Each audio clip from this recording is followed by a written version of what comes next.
Coucou par ici, vous allez bien j'espère.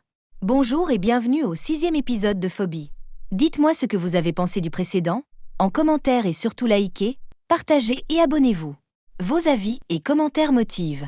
Pour continuer l'histoire, une fois dans l'enceinte du campus, avec Mina, nous patientâmes quelques minutes car il nous a semblé à notre venue que la réception était organisée par ordre d'arrivée. Au bout de 45 minutes environ, nous fûmes reçus par l'un des staffs des stands bureaux. Il nous orienta sur la composition des dossiers ainsi que les conditions d'éligibilité pour l'acceptation en lettres bilingues, en tant qu'étudiant au sein de cette université. Nous prîmes avec nous un bout de format sur lequel était mentionné tout ce que nous avions à savoir, et nous reprîmes la route pour la maison. Sur notre trajet, j'étais encore plus enthousiaste qu'à la veille de commencer les cours. Je ne sais pas si vous pouvez comprendre, cet engouement qui nous emballe quand on vient d'acquérir un nouveau privilège, un cadeau ou une position. C'est quelque chose de réellement indescriptible, qu'il faut vivre pour comprendre. Quelques jours plus tard, je retournai à l'université pour ma préinscription. Cette fois, Mina ne m'accompagna pas.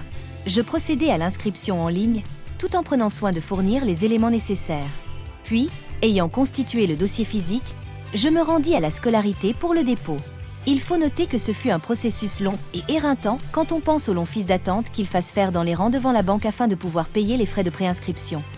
Puis un autre parcours de combattant pour déposer car les dirigeants ne sont pas toujours sur place pour nous recevoir. Et donc parfois il fallait attendre des heures et des heures pour être reçus. Nous savons tous comment certains administrateurs et dirigeants fonctionnent au pays. Bref, je dus faire des allers et retours à l'université pendant 2 jours successifs pour avoir la grâce de déposer mon dossier. Je fus accueilli ce jour par un monsieur clair de teint la quarantaine apparente et d'expression anglophone. Il avait l'air sévère aux premiers abords. Cependant, dans nos échanges, il s'est avéré très courtois et même paternel. Cela reboosta mon moral, et j'en sortis assez contenté. Sur le chemin du retour, je fis un détour. Je passai devant un édifice très imposant, plus imposant que tout ce qui m'avait déjà été donné de voir jusqu'ici au sein du campus. Je fus admiratif de la façade avant, qui était paradée par des murs vitrés et très proprement entretenus. Je m'arrêtai un moment pour contempler cet édifice, dans leur cafouillage. Mes yeux repérèrent par la même occasion l'enseigne « Rectorat ». Au bout de quelques minutes, je sortis de ma rêverie et continuai mon trajet pour rentrer à la maison. La rentrée, telle l'avait prédit ma sœur, était en octobre, plus précisément le 8 octobre. Je m'étais vêtue de mes plus beaux vêtements, car je voulais absolument me démarquer ce jour. Ne connaissant pas très bien les lieux, je m'étais référée au planning que j'avais pris le soin d'avoir quelques jours avant la rentrée.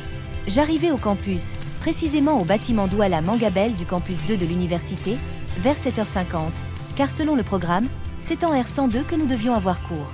Je vis donc à mon arrivée, une masse d'étudiants qui s'étaient formés à l'entrée du bâtiment. M'étant un peu rapproché, je compris vite avec les interventions de ceux qui semblaient être leurs interlocuteurs, qu'il s'agissait de ma classe. Je fus abasourdi par le nombre. Nous étions environ 100.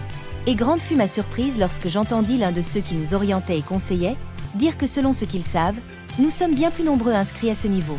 Ils martelèrent sur le fait que nous devrions être persévérants et endurants si nous voulions aller loin.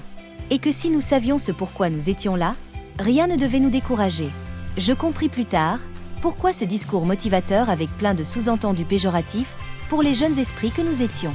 En tant qu'aînés, et se fiant aux intitulés de salles et amphis inscrits sur notre programme, les membres de l'association des étudiants de la faculté des lettres et sciences humaines en abrégé AEFLSH, car c'est ainsi qu'ils s'étaient présentés, poursuivirent leur tour du propriétaire en tant qu'anciens étudiants au sein du campus.